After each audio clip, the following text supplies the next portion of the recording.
Hola chicos, chicas. Bueno, lamento no poder estar ahí de nuevo. Estoy con unas complicaciones, parece, de salud. Bueno, no me pasa nunca, pero parece que ahora va a empezar a pasar. Bueno, la cuestión es que eso, pucha, estoy tratando de paliar todo lo que puedo las faltas, así que bueno, voy a grabarles este pequeño video con alguna eh, de las materias que nos quedan pendientes todavía por discutir. Ya, hoy nos toca trabajar aplicaciones de la derivada y bueno, vamos a tratar de resolver alguno que otro ejercicio para poder proponerles algunos y puedan resolver por su cuenta. Bueno, nuestra tabla de ejemplos para ver las aplicaciones de la derivada, va a incluir diferenciales, crecimiento y decrecimiento de funciones y los problemas de optimización, que fue uno de los problemas que ya abordamos la semana pasada. Bueno, la cuestión es la siguiente. Vamos a partir con los diferenciales. Los diferenciales es una de las cosas que no hemos tocado. Y bueno, ¿en qué consisten? El uso de diferenciales tiene que ver principalmente con la notación de Leibniz, que bueno, se los puedo mostrar en este momento, ocupando un ejemplito para firmarse, ¿ya? Bueno, lo vamos a leer primero. Una empresa fabrica un rodamiento con bolas de un radio de 1,2 milímetros. Que varía, este radio varía aproximadamente más o menos 0,1 milímetros. Como ustedes pueden ver, es prácticamente imposible medir algo con una precisión infinita. No, no prácticamente, es imposible. Por ende, uno tiene que saber estimar errores. Errores en el cálculo o errores en la construcción de ciertos artefactos. Entonces, en este caso en particular, tenemos un error en un radio, en el radio de una esfera, para la construcción de un rodamiento. La pregunta es cuál es el volumen de las bolas que se van a generar para los rodamientos y cuánto puede variar este volumen. Bueno, voy a entrar con la notación. Ya voy a ocupar un poquito el iPad para poder hacer el trabajo algebraico. Y bueno, vamos a ver qué tal funciona. Veamos, nosotros sabemos que... Chuta, ya partimos mal. Vamos a ocupar un crayón. O sea, no un crayón. Nosotros sabemos que dy de x es entendido como la derivada de una función f. Espero que eso ya esté claro, ¿cierto? O sea, la derivada de cualquier función. ¿Qué quiere decir eso? Bueno, ya habíamos discutido el tema de las pendientes de una curva cualquiera. Obviamente en un gráfico x versus f de x. Ya, el tema es el siguiente, que cómo podríamos aplicar algunas cosas más interesantes dentro de la curva. A fin de cuentas, una función es una relación entre dos variables, dos o más, podríamos decir, pero de momento nosotros estamos viendo solamente dos. El tema es el siguiente, si nosotros pensáramos que este término de acá, de hecho lo voy a señalar, creo que sí. Este término de acá, nosotros lo entendiéramos como una especie de división, que es válido si solo si la función que nosotros estemos trabajando sea continua. Nosotros hemos visto, bueno, continua y derivable, obviamente.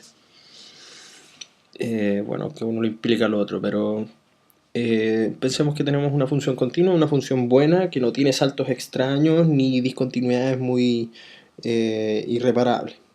El tema está que si nosotros consideramos eso, entonces este término de acá, que es la simbología de la derivada, que es como una pendiente, una división entre algo, una diferencia de y una diferencia de x, nosotros podríamos entenderlo definitivamente como una especie eh, de división. Entonces, si eso es así, nosotros podríamos escribir ordinariamente algo como esto.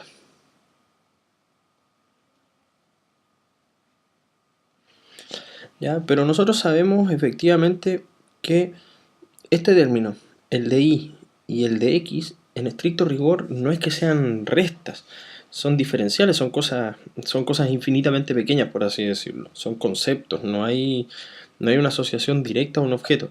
Entonces, ¿qué es lo que podemos hacer? nosotros podríamos pensar que existe una posible aproximación de la diferencia de y es aproximadamente la derivada de x por el delta de x, que son cosas muy parecidas, es una diferencia muy sutil, pero aún así muy útil, porque nosotros podemos entender que la derivada a nosotros nos entrega esta simbología de acá. Pero ¿y qué nos está diciendo esto?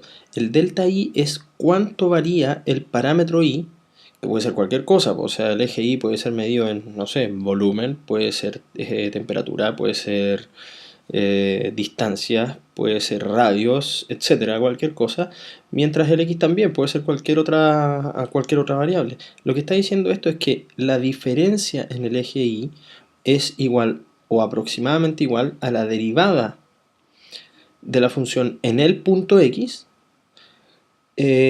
multiplicado por la diferencia en x. Palabras un poquito más palpables. El error o el cuánto se desvía un valor en el eje y, que es la diferencia y, es igual a la derivada de la función en ese punto por el error o cuánto se desvía el parámetro en respecto de x. Ya es una bonita expresión para poder aludir a los errores. ¿Ya? En este caso, nosotros vamos a tener que vamos a poder interpretarlo como el error de medición en el eje y este va a ser el error de medición en x. Si eso es así, entonces nosotros tenemos una forma muy fácil, muy simple, una vez que sepamos la función, y esa es la clave de todo esto, de poder estimar errores. Entonces, obviamente, una vez que tengamos eso, nosotros podríamos empezar a trabajar. ¿Ya? En este caso en particular, nosotros sabemos que la empresa fabrica rodamientos de radio 1.2 milímetros. Entonces eso es una de las primeras cosas que vamos a hacer. El radio es de 1.2 milímetros. Y sabemos el error en el radio, o sea, sabemos el delta de R, por así decirlo, y que es aproximadamente más o menos 0.1 milímetros. ¿Qué más sabemos? Sabemos que se están construyendo esferas, son rodamientos, así que son esferas. Entonces, ¿qué es lo que pasa? El volumen de una esfera es calculado como 4/3 de pi por r al cubo. Eso es una de las fórmulas que debiesen conocer. Obviamente en matemáticas deberían por lo menos haberla escuchado. Si es que no la han escuchado, bueno, no importa. Esta es la ecuación del volumen de una esfera. Aquí voy con esto. Tenemos el siguiente dato. Tenemos una ecuación, tenemos un error en el radio. O sea, si identificamos algunas variables, tenemos el R, por así decirlo. Y tenemos un B. Palabras mucho más aterrizadas a nuestro curso. Tenemos la función del volumen con respecto del radio, y eso va a ser igual a 4/3 de pi por r al cubo. Por ende, nosotros podemos tener también la derivada de b, o cómo cambia b a medida que cambia r. O sea, por así decirlo, deberíamos tener db a dr, y eso, bueno, podemos derivarlo. 4pi tercios es constante, así que lo mantenemos. Bajamos el 3 del r cubo y dejamos como r cuadrado. Hasta ahí parece ser que todo va súper bien, ¿cierto? Hasta ahí todo va súper bien. El tema está en que ahora podemos ocupar esta expresión, voy a marcarla aquí, la expresión del volumen con respecto de r, como si fuese una especie de diferencial. Entonces, o un error, perdón, porque hay diferenciales asociados. Entonces, ¿qué es lo que pasa? Sabemos lo siguiente, voy a dejarlo escrito. Sabemos que la derivada de b con respecto de r va a ser 4/3, bueno, el 3 se va. Esto es 4pi por r cuadrado, ¿cierto? Se fueron los 3 de hace un rato, simplifiqué los 3. O si lo quieren ver así, bueno, dejémoslo un 3 y el 3 que estaba delante, ya, ahí se van. Es 4pi por r cuadrado. Pero si mandamos el dr al otro lado, yo sé que un profesor de matemáticas dura me diría que esta cuestión es una aberración, pero va a funcionar re bien. Pi por r cuadrado por el diferencial de r. Aquí nosotros ya tenemos una pequeña aproximación. ¿Ya? Si se fijan, esta es la derivada. Este término de acá es la derivada anterior, la que habíamos calculado, que está arriba, precisamente dibujada. Y bueno, ¿qué es lo que vamos a pensar? Aquí hay que hacer una interpretación. Vamos a pensar que el error en volumen aproximadamente va a ser la derivada del volumen, que en este caso es 4pi por r cuadrado, que insisto, lo resalto todo este término como si fuese b' de r, ¿ya? Por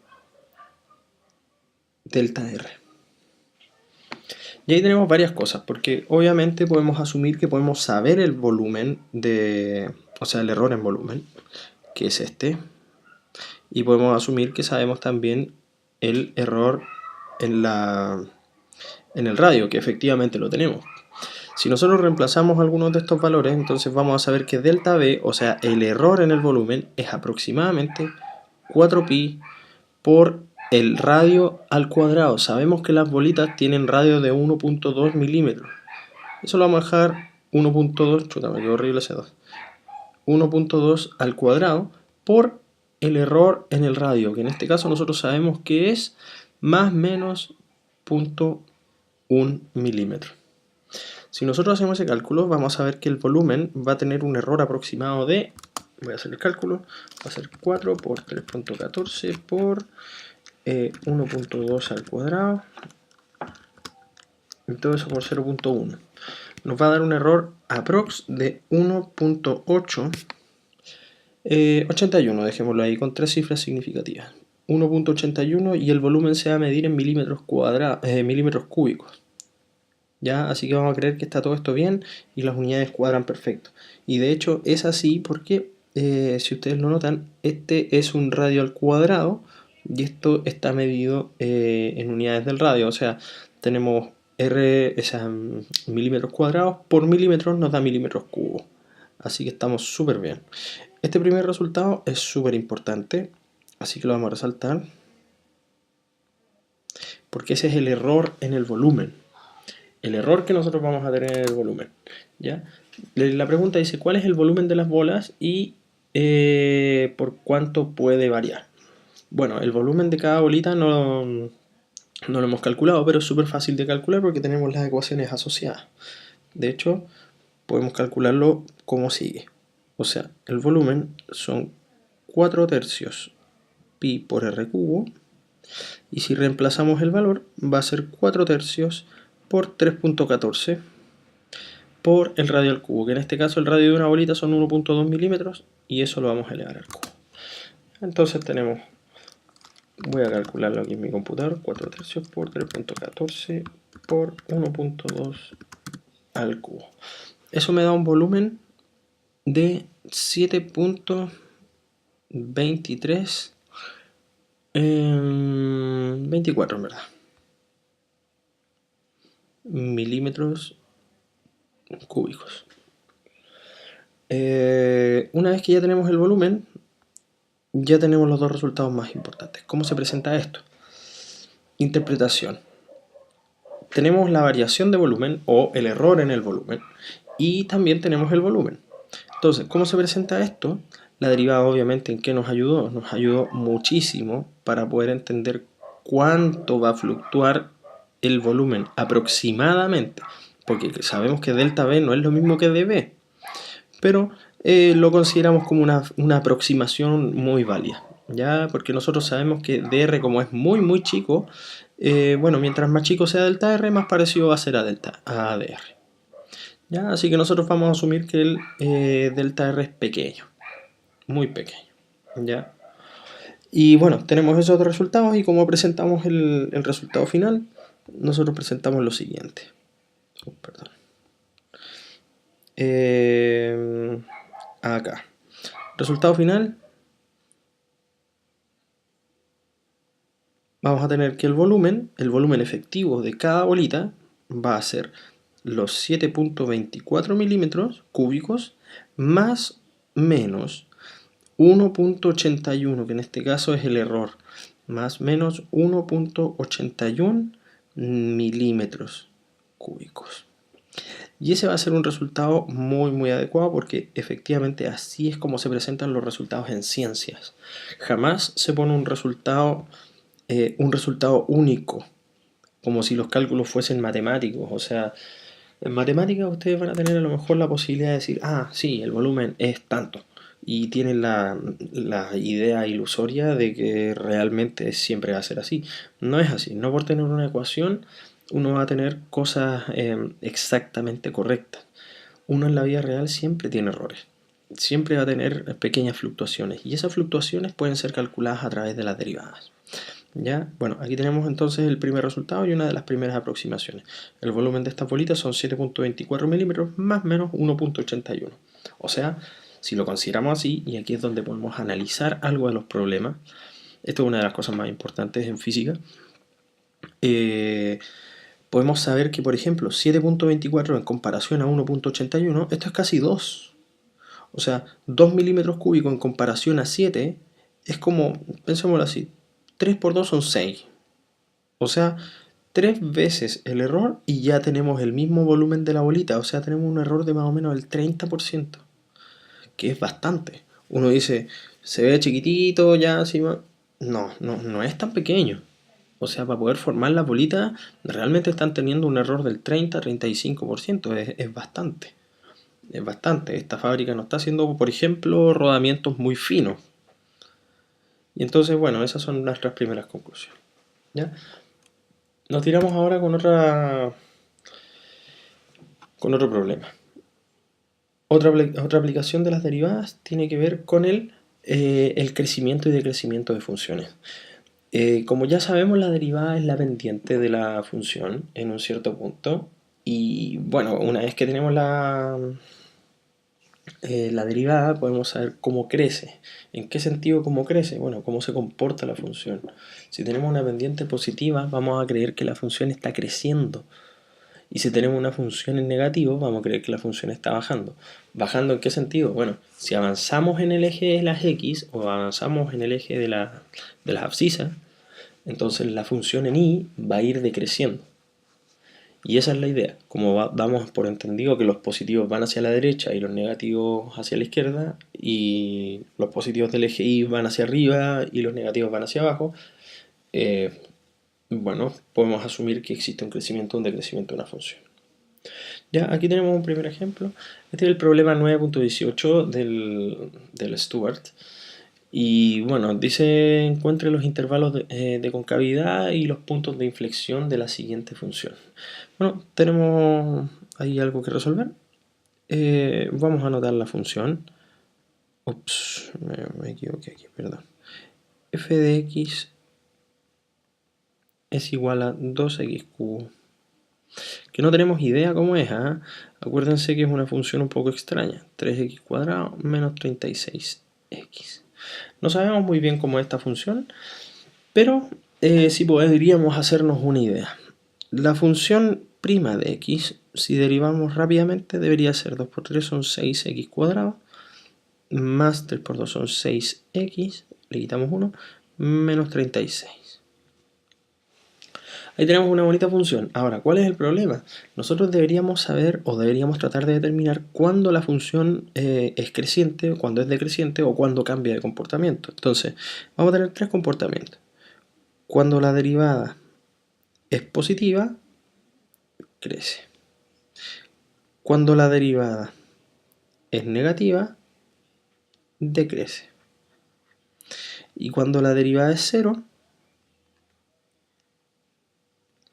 tenemos posiblemente no hay ni crecimiento ni decrecimiento. Ya eso puede ser llamado como una especie de punto de inflexión, ya un punto en donde cambian los comportamientos de la función. No se sabe si crece o decrece porque probablemente está como en el medio. Ya, bueno, una vez que tenemos la derivada, lo que podemos hacer es evaluar.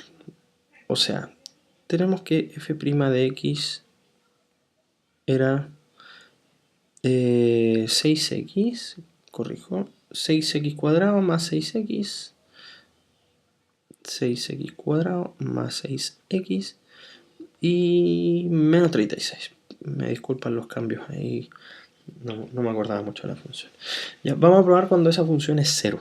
¿Ya? O sea, cuando f' de x vale 0, yo espero que 6x cuadrado más 6x menos 36 me dé 0. Ya, como puedo simplificar aquí en este caso por 6, voy a dividir por 6 y el resultado va a ser el siguiente. 0 es igual a x cuadrado más 6, más x menos 6. ¿Qué podríamos pensar de este caso? Bueno, es una función un poco complicada. Vamos a ver más o menos cómo podemos hacerlo, porque tendríamos que, multiplicar 2 y 3 quizá. Hay algunas formas de multiplicar esto. Sería un x más, un x menos quizá. Menos 2 más 3 quizá. Pero bueno, no me sé la respuesta, así que estoy tratando de evaluar. Suma de x cuadrado, esto es más 3x, menos 2 me da x, menos 2 por 3 son menos 6. Está muy bien. Ya, entonces, ¿qué quiere decir eso? Que esta derivada, voy a seleccionarla aquí, perdón. Esta derivada va a ser 0, cuando o x menos 2 sea 0 o cuando x más 3 sea 0. Porque si se fijan, si esta es 0, 0 por algo es 0, así que eso se cumple. O si x más 3 es 0, entonces 0 por algo que saque aquí también va a dar 0. Entonces tenemos dos posibilidades. La primera va a ser que x menos 2 sea 0 o bien que x más 3 sea 0. ¿Qué implica eso? Que x en este caso debería ser 2 y que es nuestra primera solución, o que x sea menos 3. Y tenemos nuestra segunda solución. ¿Qué pasa con esto?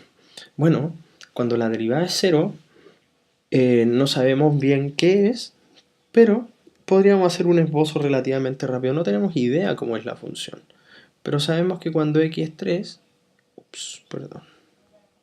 vamos a hacer un esbozo medio loco aquí. Sabemos que cuando x vale 2 acá, y cuando x vale menos 3, estoy haciéndolo no muy escala ya, la idea es solamente hacerse una idea. Lo que sí sabemos es que las pendientes son 0. ¿Ya? En este caso quizá podríamos tener algo así o así, que no sabemos, pero la pendiente es 0 en ese punto. Y acá podríamos tener algo así o así también, porque no tenemos idea, pero sabemos que la pendiente es 0. ¿Qué es lo que hacemos acá? Nosotros vamos a evaluar la derivada. La derivada nos dio, voy a escribirlo aquí, la derivada nos dio 6x menos 6x cuadrado, perdón. 6x cuadrado, repito, más 6x menos 36. Más 6x menos 36. Y supimos que los puntos más importantes fueron cuando x valía menos 3 y cuando x valía 2. ¿Qué es lo que va a pasar con la derivada en esos puntos? Nosotros nos podemos hacer una tablita y decir ya, ¿cómo va a ser entonces f' de x? Cuando x vale menos 3, ya sabemos que vale 0. Esta función vale 0. Entonces, ¿qué es lo que pasaría antes del menos 3? Bueno, probemos con un valor que sea anterior al menos 3. Probemos con menos 4. Voy a hacer un pequeño prueba y después lo voy a borrar por si acaso. 6, que es la derivada, por menos 4 al cuadrado, más 6 por menos 4, menos 36. ¿Qué estoy evaluando acá? Lo que estoy tratando de ver es cómo se comporta esta función, que es la función de la derivada, cuando x vale menos 4. O sea, el x cuadrado y el x los reemplacé por menos 4. Ya, ¿qué me da? 6 por 16, porque 4 por 4 son 16. 6 por 16 nos da un total de 96. Menos 6 por 4 son 24, y esto es menos 36. Si sacamos la cuenta, son 96 menos 24 y menos 36. Eso nos va a dar un resultado de 36. O sea, la derivada f', cuando x vale menos 4, este valor nos da más 36, o sea, es positiva. Vamos a ponerle ahí. Ya no sé si se fijan, pero estoy evaluando un número que esté antes del menos 3, que es este menos 3 de acá, porque aquí ya sabemos que la derivada es 0. ¿Ya? Probemos ahora entonces.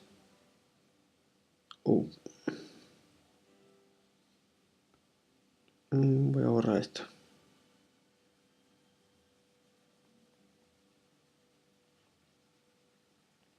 Ahí borrado. Y vamos a probar la función cuando x valga un número entre menos 3 y 2, que es re fácil, o probemos el más fácil. El 0. Cuando x vale 0, ese número se va y ese número se va porque vale 0. Así que nos da menos 36. El resultado de la derivada es negativo, así que le vamos a poner negativo. ¿Qué quiere decir esto? Este primer resultado. O sea, que si nosotros hacemos un gráfico x versus y, perdón, voy a ponerlo así mejor, acá, donde aquí está el menos 3 y aquí está el 2, este resultado de acá nos dice que la pendiente antes del menos 3 es positiva y después del menos 3 es negativa, y en el menos 3 vale 0, obviamente. ¿Ya? O sea, aquí viene creciendo, por así decirlo, voy a dibujarlo con rojo o verde. Aquí la función viene creciendo, la pendiente se hace 0 y empieza a decaer. Eso es más o menos lo que esperamos. ¿Ya? Voy a borrar estas piezas para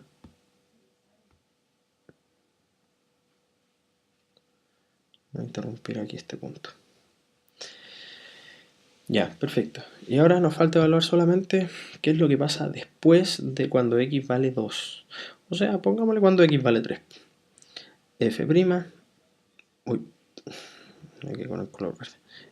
F' cuando x vale 3, entonces tenemos 6 por 3 al cuadrado más 6 por 3 menos 36.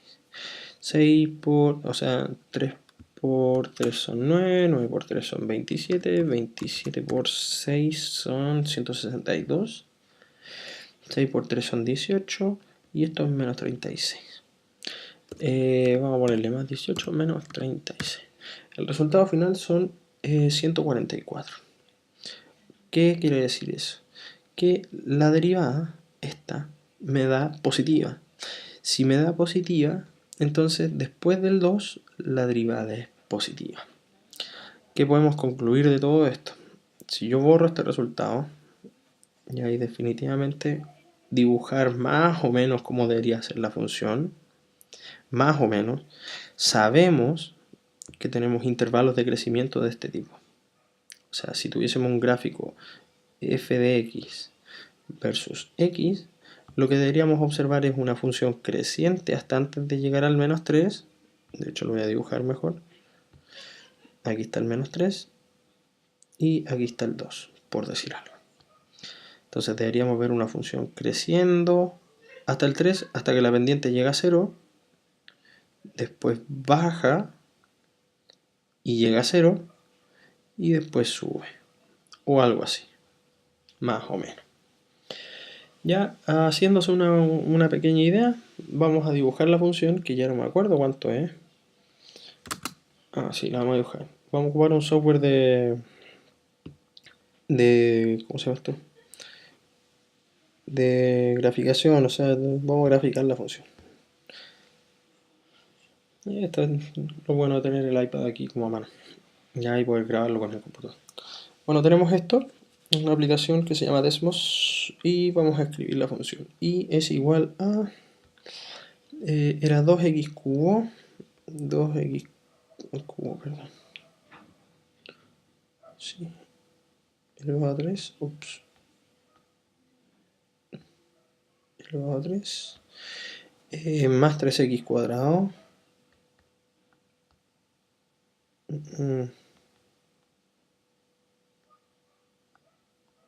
Ahí. Y menos 36x.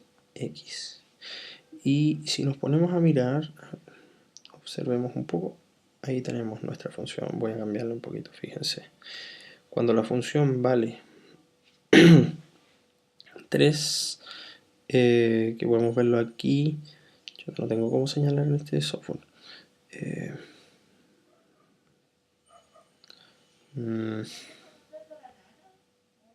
Ups. Ahí sí.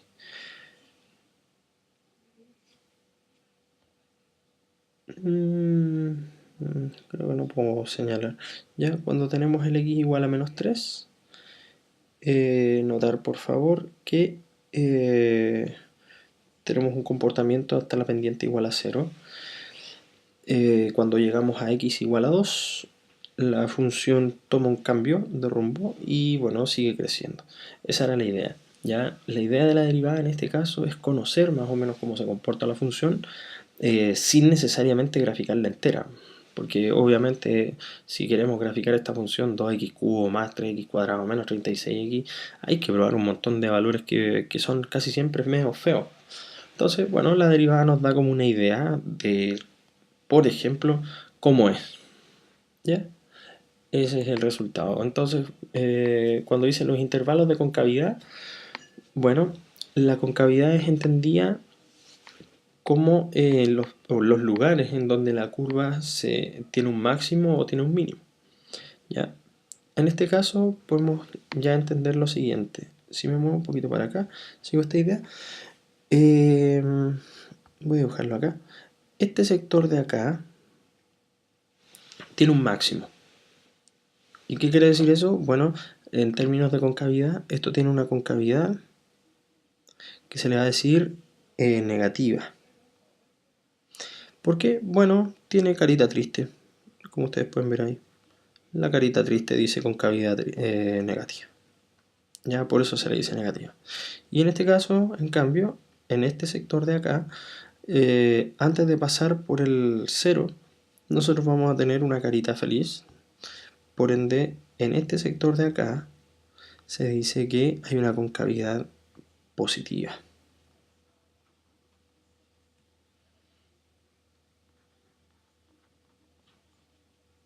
¿Ya?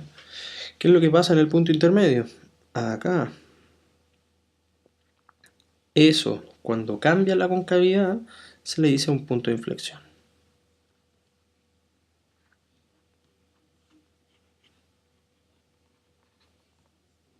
¿Ya? El punto donde cambia la concavidad, que aquí está aproximadamente en 0. Quizás es 0, ¿ya? Pero no le vamos a entrar en mucho más detalle. Ya la idea es solamente comprender bien qué es lo que estamos haciendo. ¿Ya? Y bueno, para poder cerrar, un ejemplo de optimización, que en este caso este es el problema 7, la página 332 del Stuart. Dice, encuentre las dimensiones de un rectángulo con un perímetro de 100 metros, cuya área sea tan grande como sea posible. Ya. Aquí tenemos un tremendo problema. Perdón, estaba tomando un tecito. Estoy tratando de arreglarme un poco la garganta porque estoy ando más o menos de eso y parece que tengo un cuadro de sinusitis, pero bueno, vamos a ver mañana. Ya, dice, encuentre las dimensiones de un rectángulo con un perímetro de 100 metros. O sea, bueno, vamos a escribir aquí. El perímetro de un rectángulo, nosotros sabemos que, bueno, un rectángulo está dado por dos dimensiones, de las cuales se repiten dos. Pensemos x, x e y y el y. Por ende, nuestro perímetro en ese sentido va a ser las dos x más las dos y's. que no tenemos idea cuánto valen, obviamente, ya, porque nuestro rectángulo puede ser de distintas dimensiones, o sea, puede ser alargado, puede ser achatado en ese sentido, o puede ser más cuadrado. No sabemos. Hay que buscar cuáles son las dimensiones que con un perímetro de 100 metros el área sea tan grande como sea posible. ¿Ya? Tenemos la función del perímetro y también necesitamos saber el área, porque el área es lo que queremos optimizar. Eso es lo que hay que tener mucha atención, porque la pregunta pregunta por el área. Entonces, el área en nuestro caso va a ser x por y. ¿Ya? Eso, por así decirlo, es una especie de sistema de ecuaciones. Y digo especie porque realmente no lo es todavía. Nos falta un dato más. Bueno, quizá como comentario aparte, nosotros, si se fijan, tenemos una variable que es el área, otra variable que es x, otra variable que es y. Ahí ya tenemos tres variables distintas. Acá tenemos dos de las de este problema, pero además tenemos el perímetro. O sea, si tuviésemos que dejar este problema tal cual está, tenemos 1, 2, 3, 4 variables. Hay un teorema en matemáticas que dice que si ustedes quieren resolver un sistema de ecuaciones, si tienen 4 variables, entonces necesitan 4 ecuaciones para poder resolverlo. 4 ecuaciones linealmente independientes, que se le dice. En este caso solo tenemos 2 ecuaciones. Así que obviamente tenemos que saber ligar alguna de las variables. O saber que algunas no son tan variables, sino que son constantes. Es evidente cuál es. En este caso el perímetro vale 100 metros. Y eso nos hace eliminar una variable, porque esta cuestión que ya creíamos que fluctuaba, ya no fluctúa, sino que sabemos que vale 100. Eso arregla un poco el problema, porque si tomamos esta primera ecuación, vamos a darnos cuenta de que si la trabajamos un poquito, 100 van a ser 2x más 2y. ¿Qué puedo hacer? Puedo simplificar eso por 2 y eso me va a dar 50 es igual a x más y.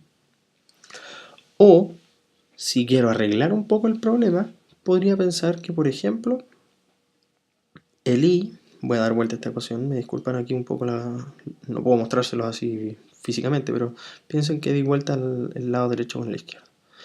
El y va a ser 50 metros menos x. Eso va a ser muy útil. ¿Por qué? Porque en este caso nosotros podemos plantar ese y en este y, en el y del área. Si hacemos eso, vamos a arreglar un poco la función y vamos a tener una función del área que va a ser solamente lo siguiente: x por el y, pero en este caso el y va a ser 50 menos x, y se nos va a simplificar mucho la vida porque a va a ser una función solamente de x's, por así decirlo.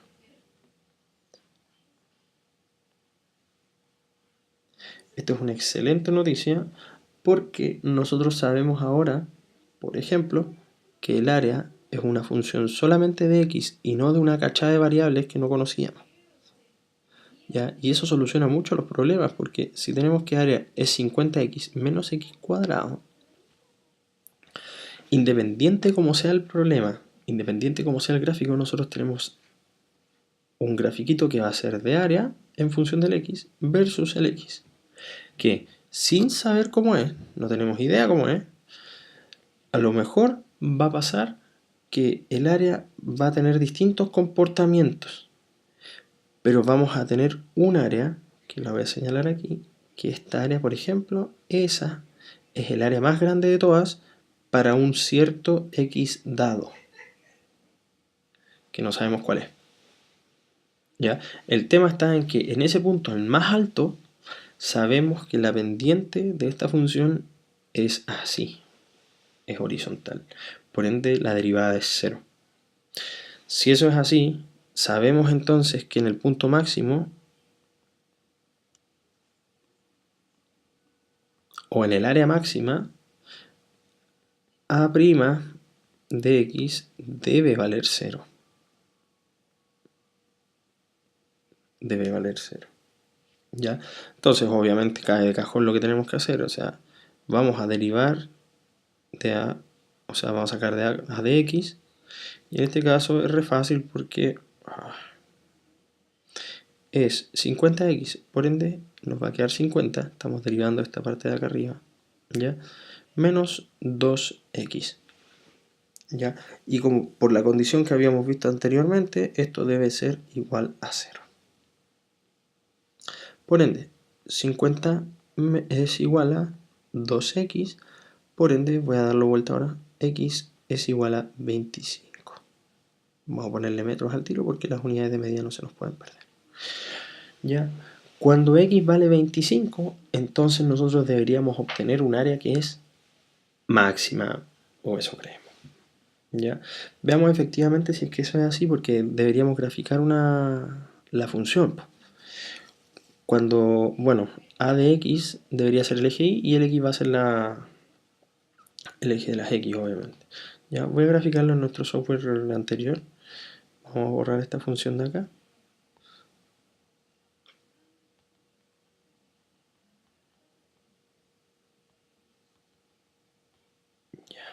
Ya no me acordé cómo era la función.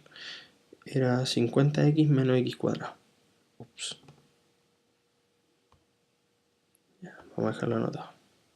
50x menos x al cuadrado. Veamos cómo se comporta. Efectivamente, tenemos un comportamiento en el eje de las y como si fuese un salto. Bueno, lamento no poder mostrar esto. Pucha, no tengo ningún puntero acá, pero bueno, lo que podemos tener acá, si se fijan, es un comportamiento en crecida y tenemos un máximo en un cierto sector. Como se puede ver, estamos cerca del x igual a 25 y bueno, confirma el hecho de que esto es un máximo. ¿Ya? De lo contrario, en el caso de que crean que puede ser un mínimo, porque también podríamos pensar que es un mínimo, hagan el análisis anterior del crecimiento y el decrecimiento para saber que efectivamente la función está creciendo en un lado y decreciendo hacia el otro. Entonces tenemos eso, y obviamente cuando x vale 25 podemos calcular el y, porque tenemos el vínculo con el y a cabo. El y vale 50 menos x, por ende aquí fácilmente podemos obtener que y vale 50 menos 25, o sea 25. ¿Qué está diciendo esto? Que si x vale 25 y el y vale 25, entonces el área máxima se va a lograr cuando hagamos un cuadrado y no cuando tengamos un rectángulo alargado o achatado o como ustedes quieran. Entonces tenemos eso y el problema en principio está resuelto. Moraleja quizá para poder terminar, que bueno, el área máxima, cuando uno tiene un cierto perímetro, o por así decirlo, si tenemos un largo de cable, el área máxima que podemos cubrir va a ser generando un cuadrado, siempre y cuando la forma sea la de un rectángulo, obviamente. El rectángulo que va a generar el área máxima va a ser un cuadrado. ¿Ya? Eso con esta clase de ejercicios y bueno, este es un problema de optimización, podemos hacer exactamente lo mismo con otros problemas que sean más simples. ¿Ya? Los problemas que quiero dejar propuestos son los siguientes. Y bueno, estas son las cosas que hay que empezar a resolver durante la jornada de clase. Ya los resultados los van a obtener al final de la jornada, para poder confirmar y efectivamente saber que lo hicieron bien. Ya tengan, bueno, estas funciones son reales, ¿eh? El problema 2 a mi gusto es uno de los más interesantes, que habla de la rapidez en la que la fotosíntesis funciona en un fitoplancton. Realmente es así, está modelado de esa manera. ¿Ya? Entonces obviamente ahí hay que empezar a jugar una función de P, una función de I, y bueno, ahí ustedes verán. Traten de graficar obviamente todas las funciones con unos valores de I, denle valores a I para obtener algunos valores de P, y en la parte de arriba también, pues, para encontrar los intervalos de crecimiento, dibujen las funciones. Es bueno dibujar funciones para empezar a conocerlas. ¿Ya? Así que eso. Nos vemos durante la próxima jornada y les confirmo los resultados de estos ejercicios.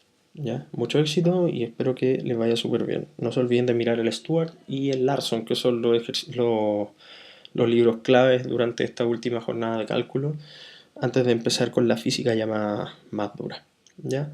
Como ustedes pueden ver aquí, estos ejercicios de acá son mucho más involucrados con problemas de naturaleza antes que ya problemas meramente matemáticos. Eso, nos vemos, cuídense, que estén muy bien. Chao, chao.